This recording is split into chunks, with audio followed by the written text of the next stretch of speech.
নমস্কার, Sam audio বুকে আপনাদের স্বাগতম জানাই। আমি সায়ন। আমাদের আজকের গল্প ভ্যাম্পায়ার পার্ট 2। লেখক কাজী শাহনূর হোসেন। গল্প পাঠে এবং বিভিন্ন চরিত্রে আমি সায়ন। যদি আপনারা প্রথম পর্বটি না শুনে থাকেন তাহলে আমাদের প্রথম পর্বটি আগে শুনে নেবেন, না হলে দ্বিতীয় পর্বটা ঠিক বুঝতে পারবেন না। তাহলে গল্পটি শোনার আগে প্রথম পর্বটি অবশ্যই শুনে নেবেন।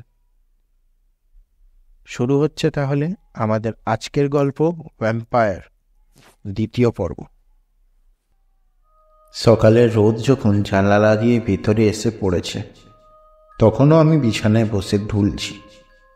এমন সময় কানে এলো বাইরে কে যেন আমার নাম ধরে ডাকছে। বেরিয়ে এসে দেখি হাকিম সাহেব। গত রাতের সেই দুঃস্বপ্নের পর কাউকে দেখতে পেয়ে যেন ধরে প্রাণ ফিরে পেলাম। হাকিম সাহেব ভেতরে এসে বিছানায় বসলেন। আমি জিজ্ঞেস করলাম, এত ভোরে যে? মকবুলের খবর কি? ও তো প্রায় সেরেই গেছে, মুখে হাসি ফুটিয়ে বললেন হাকিম সাহেব। বলেন কি, এক রাতের সেবাতেই সেরে গেল? মকবুলের তো কোনো অসুখ হয়নি। ও আসলে পড়েছিল ভ্যাম্পায়ারের কবলে। হেসে ফেললাম আমি। বললাম, আপনি ভূত প্রেত ছাড়া আর কিছু বুঝি ভাবতে পারেন না? জানি তুমি ঠাট্টা করবে, কিন্তু আমি যদি কাল সারা রাত মকবুলের শিয়রে বসে না থাকতাম তবে আজ আর তাকে বেঁচে থাকতে হতো না। ওর ঘাড়ে কাছে কেউ আসার সুযোগ পায়নি কতকাল। কালও যদি তার রক্ত চুষে নেওয়া হতো। কেড়িলাম তার মুখের কথা। মানে? কে মকবুলের রক্ত চুষে নিলে? আপনি এসব কি বলছেন? হাকিম সাহেব কিছুক্ষণ চুপ করে থাকলেন, তারপর ধীরে ধীরে বললেন,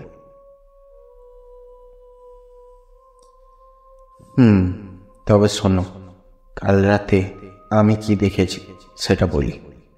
বলতে হয়তো তুমি বিশ্বাস করবে না। চুপ করে রইলাম।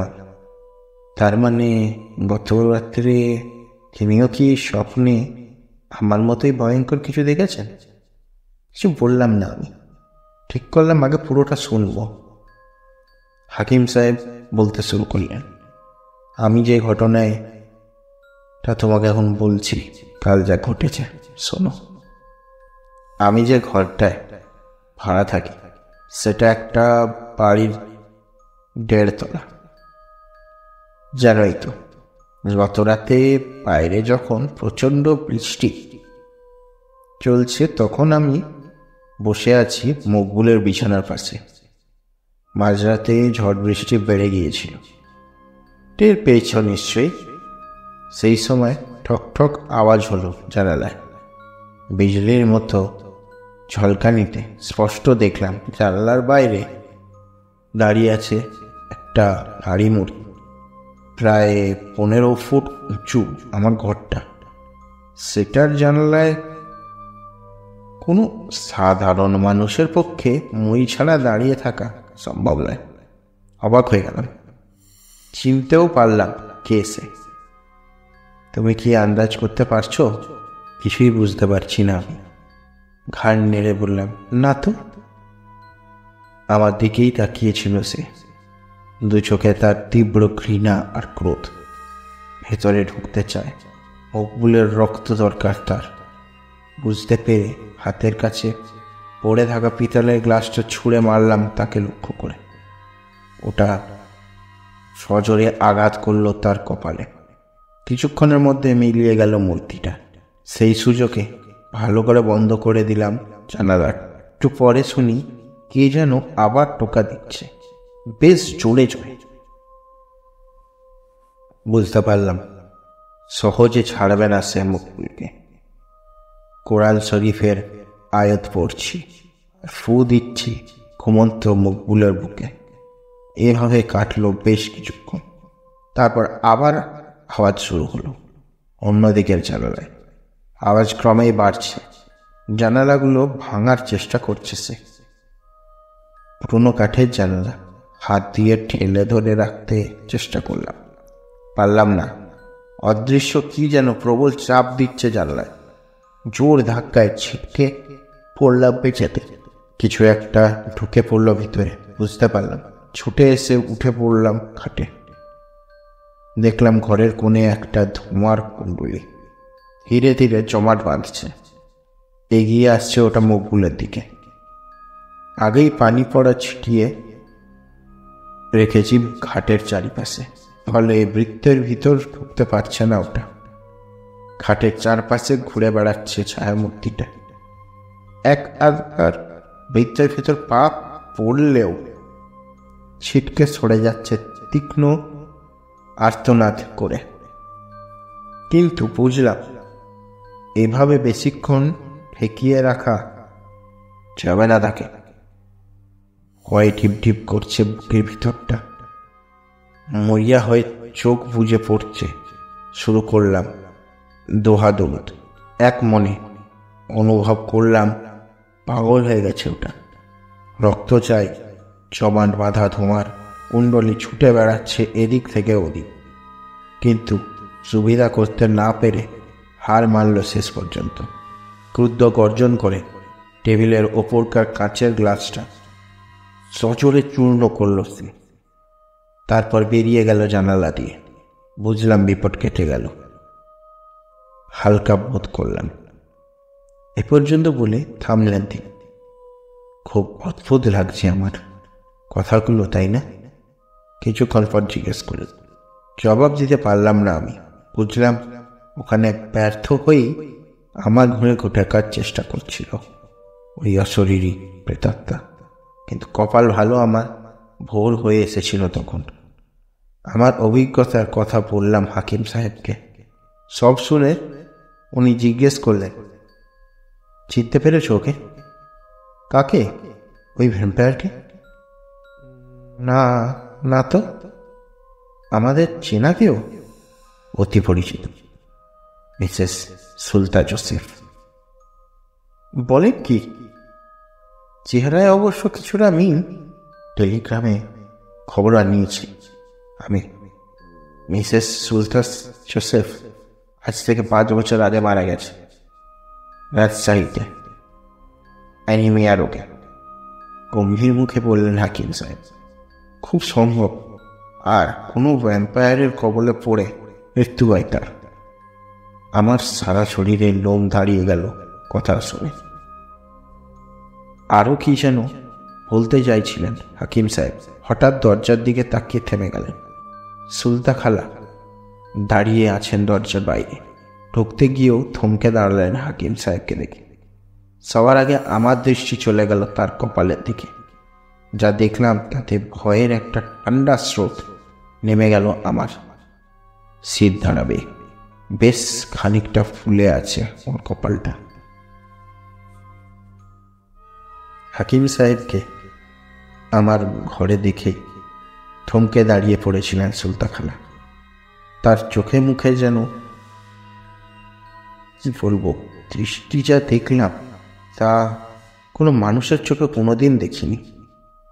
তারপরেই তার খ্যাপার মতো দৌড়ে ঘর থেকে বেরিয়ে বারান্দা পেরিয়ে সোজা রাস্তায় নেমে পড়লেন তিনি।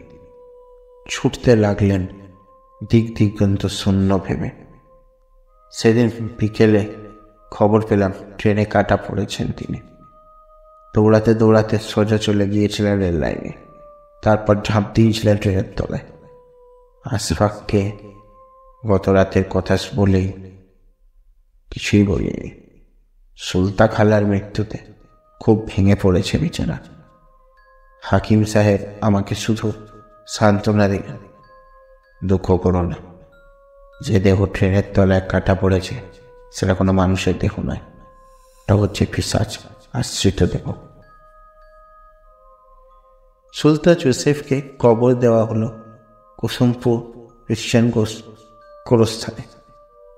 এরপর কেটে গেছে দিন 15। সবাই অনেকখানি স্বাভাবিক হয়ে এসেছে। ভাবছি এবার ঢাকা ফিরে যাব, কিন্তু মনের মধ্যে একটা প্রশ্ন খোঁচা দিচ্ছে বারবার। কুসুমপুরে রক্তাল্পতা রোগের প্রভাব এখনো কম হয়নি কেন? এরই মধ্যে একদিন ঢাকায় ফেরার টিকিট কেটে ফিরে আসছি সেই অন্ধকার সরু রাস্তাটা। একটু আগেই সন্ধ্যে নেমেছে। রাস্তাটা পেরিয়ে একটু মোড় ঘুরতেই নজরে পড়ল একটু দূরে কে যেন দাঁড়িয়ে আছে। অন্যদিকে তাকিয়ে আমাকে দেখতে পাইনি, কিন্তু আমি যা দেখার দেখে নিয়েছি। হয়ে বুক হিম হয়ে গেছে আবার। ঠিক করে বেরিয়ে আসতে পারছি না চোখ থেকে। দাঁড়িয়ে আছে একটা নারী মূর্তি। চিনে ফেলেছি আমি, সুলতা খালা। পরনে সেই শাড়ি যেটা পরে 15 দিন আগে ট্রেনে কাটা পড়েছেন। আস্তে আস্তে হাঁটছেন তিনি। ভুল বললাম, হাসছেন। মাটিতে পা নেই তার। মেঘের মতো যেন শূন্য দিয়ে হেসে চলেছে। ক্রমশ মিলিয়ে গেল সেই ভয়ানক। ছুটতে ছুটতে বাড়ি ফিরে এলাম, হাঁপাচ্ছি। বৈঠকখানায় বসে আছেন হাকিম সাহেব, আর কেউ নেই। সুলতা খালার মৃত্যুর পর আমাদের আড্ডা আর বসে না, আজও আসেনি কেউ। প্রায় রুদ্ধশ্বাসে বললাম হাকিম সাহেবকে, সুলতা খালা। আমি সুলতা খালাকে দেখেছি। সোজা হয়ে বসলেন তিনি। বলো কি? স্টেশন থেকে ফিরছিলাম, রাস্তার মোড়ে দাঁড়িয়েছিলেন তিনি। আমি দেখেছি। ঠিক দেখেছ তো? তবে আর কি বলছি? উঠে দাঁড়ালেন হাকিম সাহেব। চলো দেখি, দেরি করো না, এত তাড়াতাড়ি চলো চলো। কোনো কথা জিজ্ঞেস করো না আর। নিজের বাড়ি থেকে কোদাল, হাতুড়ি আর একটা কাঠের খুঁটি জোগাড় করে আমরা বেরিয়ে পড়লাম। কোদালটা ঘুরিয়ে দিলেন আমার হাতে। আবার ফিরে চললাম সেই রাস্তায় যেখানে শেষবার দেখা হয়েছে সুলতান জোসেফ। ইতোমধ্যে আঁধার ঘন হয়ে এসেছে। জোড়াকি জ্বলছে এখানে সেখানে। বড় বড় গাছের ছায়া পড়েছে। কোথায় যেন একটা পেঁচা ডেকে উঠল। বুক ঠিপ ঠিপ করছে আমার। হাকিম সাহেব কিন্তু ভয় পাচ্ছেন বলে মনে হলো না। চোখে পড়ল কবরস্থান। রাস্তাটা থেকে বেশি দূরে নয়, সারি সারি কবর দেখা যাচ্ছে। আশেপাশে ঝোপঝাড়ের জঙ্গল। আমাকে একটা ঝোপের আড়ালে নিয়ে গেলেন হাকিম সাহেব। বললেন, চুপ করে বসে থাকো, একদম আওয়াজ করবে না। সারা রাত সেখানে বসে রইলাম আমজনে, পাথরের মূর্তির মতো। এই রাতটা আমার জীবনের সবচেয়ে দীর্ঘ রাত। মিনিটগুলো যেন এক একটা দিনের মতো লম্বা, পীড়াদায়ক। কবরস্থানে বসে থেকে নিজেদের মনে হলো পরলোকের বাসিন্দা। চাঁদ পশ্চিমে ঢলে পড়েছে। পূব দিক লাল হয়ে উঠেছে। ভোর আসছে। হাঁপ ছেড়ে বাঁচল। হঠাৎ আমার গা টিপছেন হাকিম সাহেব। দেখতে পেলাম উল্টো দিকের আবছা অন্ধকারের ভেতর থেকে বেরিয়ে আসছেন সুলতা খালা। ধীরে ধীরে প্রবেশ করলেন কবরস্থানে। গিয়ে দাঁড়িয়ে পড়লেন একটা ভাঙা পুরনো কবরের উপর। তারপর আস্তে আস্তে নেমে গেলেন কবরের ভেতর। চারদিক শান্ত, চুপচাপ। তখন সূর্য উঠি উঠি করছে। হাকিম সাহেব আমাকে ধাক্কা দিয়ে বললেন, আর দেরি করা উচিত নয়, জলদি এসো। তিনি আমাকে সুলতান জোসেফের কবরের পাশে নিয়ে এলেন। বললেন, কোপাতে শুরু করো। তার এই খেয়াল হলো কেন জিজ্ঞেস করার মানসিকতা তখন নেই আমার। আমি সম্মোহিতের মতো তার নির্দেশ পালন করলাম। বেশ কিছুক্ষণ কোপানোর পর দেখতে পেলাম একটা কফিনের একাংশ। পুরোটা যখন স্পষ্ট হলো তখন হাকিম সাহেব বললেন, আমি কফিনটা খুলছি, তারপর যা করব তুমি শুধু দেখে যাবে, বাধা দেবে না। শুধু মনে রেখো, কফিনের ভিতরের দেহটা কোনো মৃত মানুষের নয়। হাকিম সাহেব খুলে ফেললেন কফিনের ডালা। ভেতরে শুয়ে রয়েছে সুলতা খালার দেহ। আস্ত, দেখে বোঝা যায় না এ দেহ কোনোদিন ট্রেনে কাটা পড়েছিল। মৃতদেহের মুখটা একেবারে সতেজ, তরতাজা। কেবল ঠোঁটের দুপাশ থেকে বেরিয়ে আছে লম্বা দুটো দাঁত, তীক্ষ্ণ। তাতে লেগে রয়েছে রক্তের দাগ। 15 দিন আগে এই লাশ কবর দেওয়া হয়েছে। বিশ্বাসই হয় না। কাঠের একটা খুঁটি পড়ে জেনেছি ওটাকে বলে কিলক। বসালেন হাকিম সাহেব মৃতদেহের বুকে। তারপর গায়ের সমস্ত শক্তি দিয়ে তার উপর বসিয়ে দিলেন হাতুড়ির বাড়ি। কয়েক বাড়িতে আমূল ঢুকে গেল ওটা। এক নাগাড়ে বিড়বিড় করে চলেছেন হাকিম সাহেব। কোরআনের আয়াত পড়ছেন। মাসির তীক্ষ্ণ দীর্ঘ আওয়াজ যেন চিরে দিল চারপাশের নিঃশব্দকে। তারপর মাংস খসে পড়তে শুরু করলো মৃতদেহের শরীরের থেকে। আমাদের চোখের সামনে ধীরে ধীরে কঙ্কালে পরিণত হলেন সুলতান জোসেফ। আপনারা শুনছিলেন কাজী শাহানুর হোসেনের লেখা ভ্যাম্পায়ার দ্বিতীয় পর্ব। গল্প পাঠে এবং বিভিন্ন চরিত্রে আমি সায়ন। গল্পটি আপনাদের কেমন লাগলো অবশ্যই কমেন্ট করে আমাদের জানাবেন। আর এই রকম আরও গল্প পেতে আমাদের চ্যানেলটি সাবস্ক্রাইব করে পাশে থাকা বেল আইকনটি প্রেস করে দেবেন, যাতে আগামী সপ্তাহে আমরা যখনই নতুন গল্প আপলোড করব সবার আগে আপনাদের কাছে এসে পৌঁছয়। আর আপনাদের গল্প কেমন লাগছে অবশ্যই আমাদেরকে কমেন্ট করে জানান। আমরা জানতে চাই যে আপনাদের গল্প কেমন লাগছে আর কী রকম গল্প আপনাদের প্রয়োজন। তাহলে আজকের জন্য এখানেই শেষ করছি। আবার দেখা হবে আগামী সপ্তাহে একটা নতুন গল্প নিয়ে। ততদিনের জন্য ভালো থাকবেন, সুস্থ থাকবেন, গল্প পড়বেন, গল্প লিখবেন, গল্প শুনবেন, গল্প শোনাবেন। আর মনে করে এই গল্পটি আপনাদের পরিবারের সকলের কাছে, বন্ধুদের কাছে, সবার কাছে শেয়ার করবেন। যত বেশি পারবেন শেয়ার করবেন, যাতে সবাই এই গল্পটি শুনতে পায়। তাহলে আজকে এখানেই শেষ করছি। আবার দেখা হবে আগামী সপ্তাহে একটা নতুন গল্প নিয়ে। ধন্যবাদ।